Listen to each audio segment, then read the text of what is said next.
Bonjour à tous. Dans la paracha de Korach est mentionnée cette querelle qui va éclater au sein du peuple d'Israël, au cours de laquelle Korach et les membres de son assemblée vont remettre en question la nomination d'Aaron à Cohen en tant que Cohen Gadol, en tant que grand prêtre qui servait dans le Mishkan.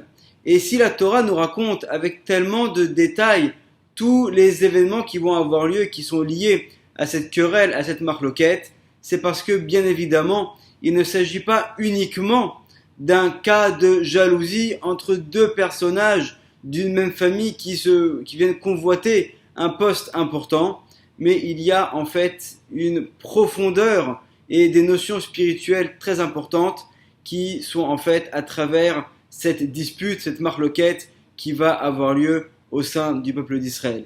Et c'est Bézat Hashem ce qu'on va essayer d'expliquer un petit peu grâce aux paroles du Ben Ish Chai dans son livre Od Yosef Chai de Drashot d'explication sur la paracha.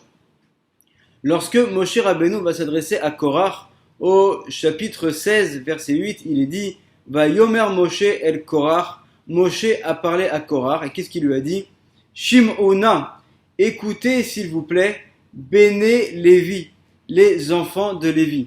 En fait, Moshe, lorsqu'il va s'adresser à eux, il va leur rappeler qu'ils sont issus de la tribu de Lévi. Et le Ben Ish Chai nous demande pourquoi ce rappel. On sait bien depuis les moments où on a lu dans la Torah à différentes étapes le recensement du peuple d'Israël, on sait très bien que Korach est issu de la tribu de Lévi. Donc pourquoi est-ce que Moshe Rabbeinu vient le lui rappeler lorsqu'il va s'adresser à lui? Et pour expliquer cela, il est nécessaire de rappeler quelle est la fonction profonde spirituelle du Cohen et quelle est celle du Lévi. Parce que le peuple d'Israël est divisé en trois grandes catégories. Il y a la majorité, qui sont ceux qui sont appelés Israël, et il y a ensuite, parmi toutes les tribus d'Israël, il y a une tribu, celle de Lévi, qui se divise avec la majorité qui sont les Lévi'im, mais au sein de cette tribu, il y a une famille, ce sont les descendants d'Aaron à Cohen, qui sont les Kohanim. Et s'il y a une différenciation entre le Cohen, le Lévi et tout le reste du peuple, c'est parce que également au niveau de leur âme, il y a aussi des différences. Et c'est la raison aussi pour laquelle, jusqu'à nos jours, la première montée à la Torah est toujours réservée au Cohen, la deuxième est réservée au Lévi, et ensuite les autres peuvent être réservés au reste du peuple d'Israël. Parce qu'au niveau de leur âme, le Cohen a un supplément, c'est celui qui se trouve au plus haut niveau, et c'est la raison pour laquelle le Cohen, au niveau de son âme, il a un lien avec cet attribut de manifestation d'Hachem dans ce monde qu'on appelle le Chesed, qui est la miséricorde divine, qui est le niveau le plus haut, parce que le Cohen, au sein du Beth Amikdash, il doit faire ce qu'on appelle la Avodat HaKodesh, le travail saint lorsqu'il se trouve dans le Beth Amikdash, et tout ce qui est Kodesh fait toujours allusion à la miséricorde divine. Alors que le Lévi, lui aussi, a une âme qui est particulière, mais il fait en fait référence à un autre attribut complètement qui est opposé à celui du Cohen, qui est l'attribut de rigueur, ce qu'on appelle également la Gvura, ou le din, qui correspond donc à la rigueur divine. Et c'est la raison pour laquelle un des rôles du Lévi au sein du Beth Amikdash était de chanter, parce que le chant vient justement limiter le son, et donc cette limitation est représentée par la rigueur, c'est ce qui vient en fait donc limiter, alors que le son, lorsqu'il sort d'un instrument ou il sort de notre bouche, il est donc continu, il est illimité, et lorsqu'on va au contraire mettre des paroles de chant ou des notes de musique, alors on vient limiter ce son, et donc c'est la raison pour laquelle le chant va représenter la rigueur, et c'est donc un des rôles qu'avait le Lévi au sein du Beth Amikdash.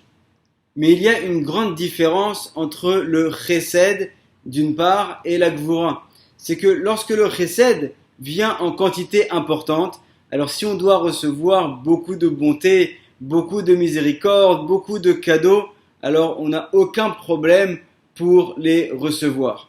Alors qu'à l'inverse, la gvoura, le din, est nécessaire parce que parfois il faut savoir mettre des limites, mais lorsqu'il vient en trop grande quantité, alors ça devient dangereux et même négatif. Et c'est la raison pour laquelle la rigueur divine, elle est bénéfique lorsqu'elle est adoucie par le chesed. Donc on voit finalement que le chesed lui-même tout seul, il se suffit à lui-même, mais la rigueur divine, elle a besoin du chesed pour être adoucie et pour devenir bénéfique. Et c'est la raison pour laquelle on va voir qu'il y a des interactions constantes entre le Kohen et le Lévi. Et à chaque fois, c'est toujours le Lévi qui va être dépendant du Kohen. Et nous dit le Ben Ishraï, on le voit par exemple au niveau des prélèvements agricoles qui devaient avoir lieu à l'époque du Beth Amikdash. Il y a différents types de prélèvements que devait faire tout celui qui avait une terre, qui avait un champ en terre d'Israël. Et donc il y a une partie qui va pour le Kohen, une partie qui va pour le Lévi. Il y a énormément de lois qui concernent tous ces prélèvements. Et nous dit le Ben Ishraï, il y a un prélèvement qui s'appelle le Trumat Maaser, ou qu'on appelle également le Maaser Mina Maaser. C'est lorsque le membre du peuple d'Israël a donné donc son Maaser au Lévi, le Lévi ensuite, lui aussi, doit prélever dans ce qu'il a reçu un Maaser qui donne au Kohen. Et le Ben Ishraï nous fait remarquer, ça aurait été beaucoup plus simple que lorsque quelqu'un reçoit sa récolte, il donne la part qui revient au Lévi, il donne la part qui revient au Kohen séparément, sans qu'au lieu que ce soit le membre du peuple d'Israël qui va donner au Lévi, et ensuite le Lévi donne une part au Kohen. Alors cette part-là que le Lévi donne au Kohen, celui qui est agriculteur du peuple d'Israël, aurait pu directement la donner au Kohen. Pourquoi avoir besoin de faire tout ce va-et-vient? Et justement, nous dit le Ben Ishraï, en fait, il y a une raison profonde à cela. C'est qu'il est nécessaire que le Lévi vienne donner au Kohen. Parce que par cet échange qu'il va y avoir, par le fait que le Lévi, qui est dans l'attribut de rigueur, va devoir aller à l'encontre de sa nature et donner au Kohen, alors il va recevoir également en retour un adoucissement. Son âme va être adoucie, ça va adoucir les rigueurs divines qui vont descendre dans ce monde. Donc ce qu'on peut voir, c'est que cette union, cet amour qu'il va y avoir entre le Kohen et le Lévi permet un échange entre eux de telle sorte à ce que le Lévi qui représente la rigueur divine va être adouci par le Kohen qui lui représente la miséricorde. On voit également une allusion à la même idée lorsque va naître le père de cette tribu qui est Lévi, le fils de Yaakov. Et à ce moment-là, il est mentionné dans la Torah, dans le livre de Bereshit, au chapitre 29, verset 34, lorsque Lévi, le troisième fils, va naître, Léa va s'exprimer et va dire « Apa'am, cette fois-ci, Yelave Ishi Elai, mon mari va m'accompagner. » Lévi, en fait, c'est la même racine que le mot livouille, qui veut dire l'accompagnement. Va tikra shemo Lévi, et donc elle va l'appeler Lévi. Et là, la question se pose, en quoi est-ce que la naissance de Lévi va provoquer que Yaakov va accompagner Léa? En quoi est-ce que Lévi fait allusion à cet accompagnement? Et pour expliquer cela, nous dit le Ben Ishraï, lorsque Réhouven va naître, alors Réhouven, qui est le premier enfant, il représente également la première sphira, qui est la sphira du chesed. D'ailleurs, on le voit dans la vie de Réhouven, comment est-ce qu'à différentes reprises, il va être celui qui va faire preuve de chesed. C'est parmi ses frères celui qui va, par exemple, avoir pitié de son frère Yosef. Et il y a également d'autres exemples dans son histoire pour montrer que Réhouven correspond au chesed. Et le deuxième fils de Yaakov et Léa, c'est Shimon. Et Shimon, au contraire, on a vu à quel point est-ce que Shimon sait faire preuve de din, il sait faire preuve de rigueur. Et on le voit par exemple lorsqu'il va aller pour détruire la ville de Shrem. Donc il y a également des exemples dans la vie de Shimon où on voit qu'il a fait preuve au contraire de rigueur divine. Et là, lorsque va naître Lévi, alors Lévi, il a un rôle particulier. C'est vrai que comme on l'a dit, Lévi représente lui aussi la rigueur divine, mais c'est une rigueur qui va être adoucie.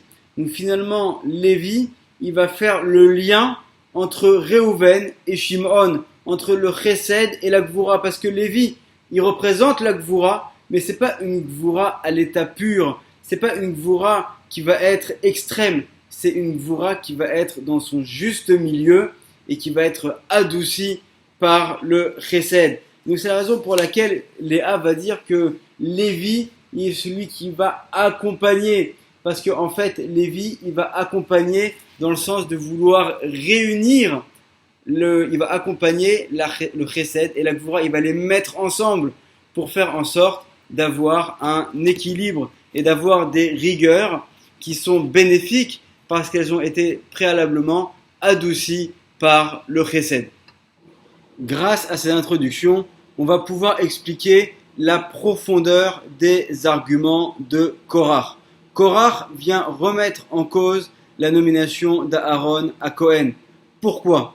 Parce que Korach va dire à Moshe et à Aaron, c'est vrai qu'on avait besoin que vous dirigiez le peuple au moment où on est sorti d'Égypte, mais maintenant qu'on a reçu la Torah, nous nous sommes élevés à un niveau qui est supérieur. Nous sommes en fait arrivés à cette étape que nous attendons tous avec la venue du Mashiach. Korach pense qu'on est déjà arrivé à cette étape grâce au don de la Torah. Et concernant cette étape, il est écrit dans le livre de Michelet, des Proverbes du roi Salomon, au chapitre 12, verset 4, Eshet Cha'il, la femme vertueuse, a Teret Barla. Elle est une couronne pour son mari.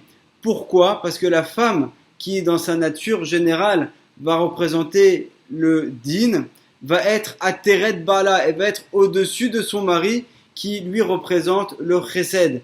Parce que dans notre monde actuellement, c'est vrai que le chesed est au-dessus du din, le Kohen est au-dessus du Lévi. Mais plus tard, lorsqu'on va arriver à l'étape de la venue du Mashiach, alors il va y avoir une inversion et le Lévi va être au-dessus du Kohen. Et Korach, qui pense qu'on est déjà arrivé à cette étape, c'est la raison pour laquelle il vient réclamer le rôle de Kohen Gadol, parce que pour lui, ce rôle de Kohen Gadol ne peut plus être occupé par Aaron, qui est Kohen, et donc qui vient de la tribu de Chesed. Il doit être occupé par quelqu'un comme lui, Korach, qui vient de la tribu de Lévi, et qui représente donc la tribu de Lévi, qui représente la Gvoura, qui représente le din, qui représente la rigueur divine. Et pour expliquer un petit peu mieux l'argument de Korach, je vais vous citer les paroles du Sha'ar Apsukim, ce livre qui a été écrit par Rabbi Chaim Vital, l'élève du Harizal, dans son commentaire sur le livre de Yecheskel, du prophète Ézéchiel, au chapitre numéro 2, où il dit la chose suivante. Veine, et voici, Caïn ve Evel, donc Caïn et Evel, les enfants d'Adam Arishon, Em Gevurot ve Chassadim Kanoda, ils représentent le din et la miséricorde. En fait, Caïn représente le din et Evel représente les chassadim. Et si on devait faire un parallèle aussi avec la querelle de Korach, il faut savoir que Korach a en lui des parcelles de l'âme de Caïn, donc de la rigueur divine, tandis que Moshe et Aaron, tous les deux, ont des parcelles qui viennent de l'âme de Evel. Umin Araoui Aya, et donc normalement il aurait été préférable chez Gvurot v'em Caïn Abechor, donc que les Gvurot, donc la rigueur divine qui est contenue dans Caïn, qui est l'aîné, v'em Me'ulot v'nachasadim, et qui sont mieux en qualité spirituelle que la miséricorde, que les chassadim, comme voir Etzenu Besod et Shetrail Ateret Bala, comme c'est mentionné sur ce verset de Michelet que je vous ai cité. Gvurot em nekevot, et donc les Gvurot, les attributs de rigueur, ils correspondent également à la partie féminine. Vechen alviim, et c'est également le cas des Léviim qui eux aussi sont liés aux Gvurot, chez em min Gvurot, chez Caïn, qui viennent donc des rigueurs de Caïn. Aya Raoui, Shem Iyu Kohanim. Normalement, ils auraient dû être Kohanim. Donc ceux qui sont Léviim, si tout avait été comme il se doit, ils auraient dû être Kohanim. qui la aime, qui était Rakeuna, Shem Abechorot, parce que Caïn était l'aîné, donc il aurait dû normalement recevoir le poste le plus important, celui de Cohen. Ve Kohanim, et les Kohanim, Shehem Mishoresh Evel, Iyu Leviim, et les Kohanim qui viennent de Evel auraient dû être des Lévim. Donc on aurait dû normalement avoir une situation totalement inversée. Et là, chez Bechet O, chez Caïn, par le fait que Caïn a fauté en tuant son frère Evel, Ne'epach Aïnyan, tout s'est inversé à ce moment-là. Al-Derer Mashenoda, comme c'est mentionné et expliqué dans d'autres endroits, qui Moshe, parce que Moshe, Shaya Betrila Cohen, qui était au début Cohen, Nia les Lévi, il devient Lévi. Ve Aaron, et Aaron, Shaya Lévi, qui était Lévi, Ne'epach les Cohen, il est devenu Cohen. Que Moshe Amro Chazal, comme nos sages l'ont mentionné dans la Gemara, dans le traité de Zvachim, à la page 102, au premier versant. À la Pasouk, Allo Aaron Achicha à Lévi. Donc on voit qu'il va y avoir un échange finalement entre les rôles de chacun, tout va être inversé. Veine Ba'olam Azeh, et voici que dans ce monde, c'est bien précisé ici, chez Shoresh Evel, Liotam Minachasadim, Em Yoter Nekiim, ceux qui viennent de l'âme de Evel, ils sont plus propres d'un point de vue spirituel, ils sont d'un niveau au-dessus. Verubam Tov, Ve'me'otam Ra. Donc la majorité de leur âme elle va être bonne et une minorité va être négative. Ayu Ata a Kohanim, c'est la raison pour laquelle ils sont maintenant les Kohanim de notre peuple. Aval, les Hatid Lavo, mais par contre, dans l'étape suivante, les Hatid Lavo, lorsque viendra le Mashiach, Shnishmot Shoresh Caïn, Nitaru Minaklipot Ve'idkenu, lorsqu'il va y avoir un nettoyage spirituel des âmes qui viennent de Caïn, Yarzor Caïn, Caïn va revenir à sa place. Ve'itol Bechorato, il va recevoir la Bechora, le droit d'aînesse. Areuya Lo, qui lui est dû. Uma She'ata Ayu HaKohanim Ovdim, et donc le fait que maintenant ce sont les Kohanim qui vont faire le service du Beth Amikdash. Iyu Az Aleviim Ovdim Bakeuna, ce seront à ce moment-là les Léviim qui vont faire le service que font actuellement les Kohanim. Beofen She'a Kohanim, et de telle sorte à ce que les Kohanim, Yarzeru Liotam Leviim, ils vont redevenir des Leviim. Va Leviim, Iyu Kohanim, et les Leviim vont être des Kohanim. Donc on voit ici, grâce à ces paroles de Rabbi Chaim Vital, que finalement, ce que réclame Korach, c'est tout à fait légitime, mais pas dans ce monde-là. C'est légitime, les Hatid Lavo, dans l'étape suivante, que nous attendons tous avec la venue du Mashiach. Mais c'est pas du tout une banale histoire de jalousie. C'est pas du tout Korach, un individu qui est intéressé par un poste qui va être important. D'ailleurs, nos sages dans les Midrashim nous mentionnent que Korach était quelqu'un de très intelligent. Donc c'est inenvisageable que quelqu'un qui avait un aussi haut niveau d'intelligence, un tellement grand Talmid Chacham, qui va venir maintenant se quereller parce qu'il veut avoir un poste ou un autre.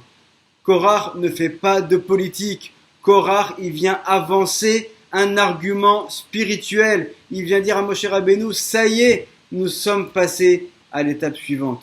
Sauf que Moshe Rabbeinu, lui, il va avoir cette vision qui est réelle, qui correspond à la réalité de ce moment-là. Et c'est la raison pour laquelle il lui dit, Shim'una, venez écouter, venez comprendre, venez intérioriser, Béné Lévi. Vous êtes encore des Lévi'im, vous n'êtes pas encore arrivé à ce rôle de Cohen, vous êtes encore des Lévi'im qui avaient besoin d'être adoucis spirituellement par les Kohanim. On n'est pas encore arrivé à cette étape. Et pour terminer, on va lire quelques paroles du Zohar HaKadosh qui mentionnent quelle était la profondeur de ce qu'a voulu faire Korach, comme ce qu'on a commencé à expliquer. C'est dans le Zohar à la page 176 au premier versant. Tachazé, viens et regarde. C'est le langage qu'utilisent nos sages pour nous donner un enseignement. À Aaron, Yemina. À Aaron est à droite, parce qu'il est Kohen, il correspond à la miséricorde, qui est représentée par la main droite. Va Levi'im, et les Lévis, Em Mitzad Agvura Shebasmol. Ils font partie de la Gvura, de la rigueur divine, qui est du côté gauche. Korach, Ba'e le Me'ebad, Chilufa de Yemina lesmala. Korach a voulu inverser la droite et la gauche. Begin kar it anash. Et c'est la raison pour laquelle il a été puni. Velo od, et pas seulement. Et là, de ishtechach be lishna bisha. Parce qu'en plus de ça, il a eu des paroles de la shonara. Vit anash al kola. Et donc, il a été puni pour tout cela. Rabbi Yehuda Amar. Rabbi Yehuda a enseigné. Semala it kelil tadir beyemina. La gauche doit toujours être inclue dans la droite. C'est-à-dire que la rigueur doit toujours être inclue dans la miséricorde pour être adoucie. Ce que dit Rabbi Yehuda ici, c'est le fondement des paroles du Ben Ishraï que nous avons citées précédemment. Korach ba'al l'achalafat tikuna dil aila betata. Korach a voulu inverser le haut et le bas. Il a voulu en fait faire un mélange de cet équilibre qui est valable pour ce monde-là. Begin kar, et c'est la raison pour laquelle it avid me'ela betata, et c'est la raison pour laquelle il a été perdu en bas dans ce bas monde, où il a été englouti dans la terre, mais également dans le monde futur, comme c'est mentionné dans les paroles de nos sages, dans le Perek Chelek de Maseret Sanhedrin, et comme on l'avait mentionné également dans un des cours des années précédentes sur Korach, grâce aux paroles du Ben Ishraï, en fait, Korach a une part au monde futur, comme on l'avait précisé en détail. Donc voici les paroles du Zohar qui viennent vraiment servir de fondement sur tout ce qui a été avancé ici dans ce Dvar Torah, cité des paroles du Ben Ishraï. Alors, Bezrat Hashem, qu'on puisse avoir le mérite de voir les Kohanim devenir les Lévi'im et les Lévinim devenir des Kohanim avec la venue du Mashiach. Bimera, Beyamenu, Amen, Ve, Amen, Shabbat Shalom.